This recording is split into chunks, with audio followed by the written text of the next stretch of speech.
मौन में बहुत बड़ी शक्ति है। इस संसार में मनुष्यों को अन्य जीवों की अपेक्षा बुद्धि तथा विवेक की अथाह शक्ति प्राप्त है। इसके परिणाम स्वरूप उसमें अहंकार का भाव भी बहुत है। अपनी श्रेष्ठता साबित करने के लिए उसे वाणी के रूप में एक ऐसा हथियार मिला है जिसका उपयोग करते हुए वह कभी नहीं थकता। सच बात तो यह है कि जीभ के साथ कान भी सुनने को मिले हैं, पर बहुत कम लोग उसका सार्थक उपयोग करते हैं। कहीं आप अपने खेत की बात करिए तो दूसरा भी अपने खेत की सुनाने लगेगा। आप अपने व्यापार की चर्चा करें, दूसरा बात पूरी होने से पहले ही अपनी कहने लगेगा। अपनी बात को शोर के साथ कहने के आदि मनुष्यों के बीच में बैठकर मौन तो एक बहुत बड़ा शत्रु लगता है। स्थिति यह है कि उत्सवों के अवसर पर भोजन करते हुए लोग भी अपनी वाणी का उपयोग करने से बाज नहीं आते।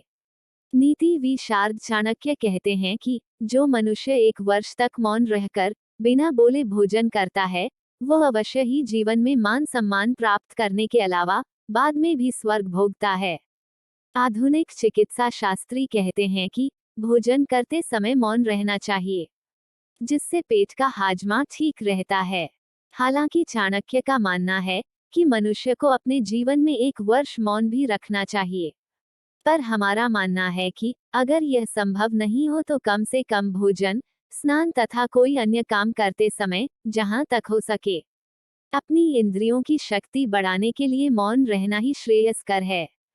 कुछ विद्वान तो यह भी मानते हैं कि जीवन में जितना मौन रहा जाए उतनी ही शक्ति का अपव्यय कम होता है, जिससे सृजनात्मक कार्य करने में सुविधा होती है।